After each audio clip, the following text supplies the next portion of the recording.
Tiesiog stovėm gatvėje prie parduotuvės ir nusprendėm įsikepti lašišos, tiksliau, Mindaugas nusprendė pavaišinti mane. Aš nevažiu sulėjai, kaip jau vaikščiau su tuo kobu, taip kepdamas visi žiūri, kas čia daro. Jį belia kur galima naudoti, kaip suprantu, ir paplūdimi, ir pievoje, svarbu užgesinti, ne? Tai ką, Nėlė, labas dar kartą. Nu, labas. Įkuriam grilį, kad tave netrukdyt smarkiai.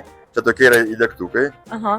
Sakė, viskas labai greitai iškepa, užsidega ir mėsas kepi, ir gabalus didžiulius mėsos. Taip, viską, aš pataisysiu, užsikuria kaip ir visi griliai normaliai, bet metame, kad vis tiek turi anglis įsideg. Ja. Bet mes dabar įdėjom čia 13 angliukų, 13 angliukų kepsim tą lašišą, bet su 13 galima iškepti ir mėsos gabalą arba cielą vištą.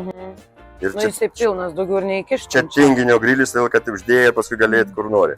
Čia dar aplink galima įdėti 10 bulvių aplinkui, didelį gabalą mes taip. O tai gerai kokį